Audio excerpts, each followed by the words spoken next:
बाळासाहेबांची शिवसेना ही उद्धवजींचीच असू शकते आणि एखाद्याचं वेगळं मत असेल तर त्यांनी ज्या पद्धतीने राज ठाकरेंनी वेगळी चूल मांडली त्या पद्धतीने करायला हवं. तर कोण त्यांना नाही म्हणलं होतं. जिसके घर शीशे के होते दूसरों के घर पर पत्थर नहीं फेंका करते. लोक न्यायालयाने शिवसेना ही सन्माननीय एकनाथराव शिंदेजींची आणि राष्ट्रवादी ही अजितदादा पवारांची आहे यावर शिक्कामोर्तब केलेला आहे. शिवसेना कुणाची, शिंदे की ठाकरेंची? राष्ट्रवादी कुणाची, शरद पवारांची की अजितदादांची? पक्ष आणि चिन्हाच्या संघर्षाचा खटला आता अत्यंत महत्त्वाच्या वळणावर पोहोचलाय. ठाकरेंच्या सेनेनं केलेल्या युक्तिवादावर सुप्रीम कोर्टानं केलेल्या काही विधानांमुळे अनेक तर्कवितर्क लढवले जात आहेत. खटला आम्हीच जिंकणार असा दावा ठाकरे करतायत. मात्र अंतिम सुनावणी सुरू झाल्यापासून विरोधकांनी सातत्यानं शिंदे सेना आणि भाजपला टार्गेट केलंय. या टीकेला आता मुख्यमंत्री देवेंद्र फडणवीस आणि उपमुख्यमंत्री एकनाथ शिंदे यांनी उत्तर दिलंय. आणि ज्या पद्धतीने इलेक्शन कमिशनचा गैरवापर झाला, त्या यंत्रणेचा गैरवापर झाला, हे एका सशक्त लोकशाहीसाठी घातक आहे.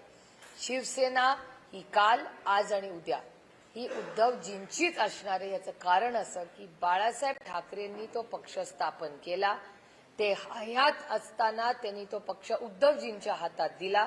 त्याच्यामुळे शिवसेना ही बाळासाहेबांची शिवसेना ही उद्धवजींचीच असू शकते आणि एखाद्याचं वेगळं मत असेल तर त्यांनी ज्या पद्धतीने राज ठाकरेंनी वेगळी चूल मांडली त्या पद्धतीने करायला हवं. तर कोण त्यांना नाही म्हणलं होतं. वेगळं पक्ष स्थापन करायचं आणि स्वतःच्या कर्तृत्वावर त्यांनी विश्व उभं करावं. कौतुकाची गोष्ट आहे. जर एखादा पक्ष यशस्वी झाला तर शेवटी आम्हाला मान्यच करायला पाहिजे ना. पण ज्या चुकीच्या पद्धतीने आदरणीय पवारसाहेब जे फाउंडर मेंबर आहेत आणि कॉन्स्टिट्यूशन संविधानाप्रमाणे राष्ट्रवादी काँग्रेस पक्षाच्या जी संविधान आहे त्याच्यामध्ये MLA MP यांचं मतदान नाही, पण पक्ष ज्यांच्याकडे आहे त्यांच्याचकडे पक्ष राहील. आणि राष्ट्रवादी काँग्रेस पक्षाची केस याच्यामध्ये पक्ष आदरणीय पवारसाहेबांबरोबर कालही होता, आजही आणि उद्या, आणि सगळे पेपरवर आम्ही कोर्टातही दिलेले आहेत. आणि इलेक्शन कमिशनने आमच्यावर अन्याय केला का हे मी जड अंतःकरणाने म्हणते, कारण का मला संस्थांवर टीका करायला आवडत नाही. पण दुर्दैवाने शिवसेना आणि राष्ट्रवादी काँग्रेस पक्षावर अतिशय चुकीच्या पद्धतीने अन्याय हा केला का इलेक्शन कमिशननी तर केला. आरोप करणाऱ्यांनी काँग्रेस सत्तेवर असताना एकदा त्यांचा काळा इतिहास तपासावा. 1967 ते 71 या 4 वर्षामध्ये तब्बल 45 सरकार त्यांनी पाडली. याच काळात 16 वेळा त्यांनी राष्ट्रपती शासन लावलं.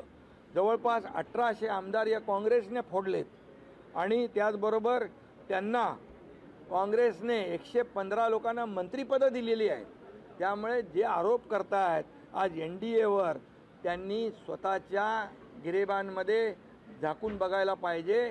आपलं ठेवायचं झाकून, दुसऱ्याचं बघायचं वाकून, हे धंदे काँग्रेस करते आहे. काँग्रेसने पूर्णपणे लोकशाहीचा मुर्दा पाडलेला आहे, लोकशाहीचा खून केलेला अनेक वेळा. आणि त्यामुळे त्यांनाही मोदीजी जे काय देशाला पुढे नेतात ही प्रगती बघवत नाही. आणि त्यामुळेच हे सरकार पाडलं, ते सरकार पाडलं. तुम्ही आकडेवारी बघून घ्या. 1800 आमदार फोडणारे काँग्रेस, 115 मंत्रिपदं देणारी काँग्रेस, 45 सरकार पाडणारी काँग्रेस, 16 वेळा राष्ट्रपती शासन लावणारी काँग्रेस. यांनी आत्मचिंतन करावं, विचारावं. जिसके घर शीशे के होते दूसरों के घर पर पत्थर नहीं फेंका करते. काही म्हणू शकतात, पण हा प्रश्न जो आहे हा सर्वोच्च न्यायालयाच्या विचाराधीन आहे. आता सर्वोच्च न्यायालय या संदर्भात निर्णय देणार आहे. पण त्यापूर्वी लोक न्यायालयाने हा निर्णय 2024च्या विधानसभा निवडणुकीत दिलेला आहे.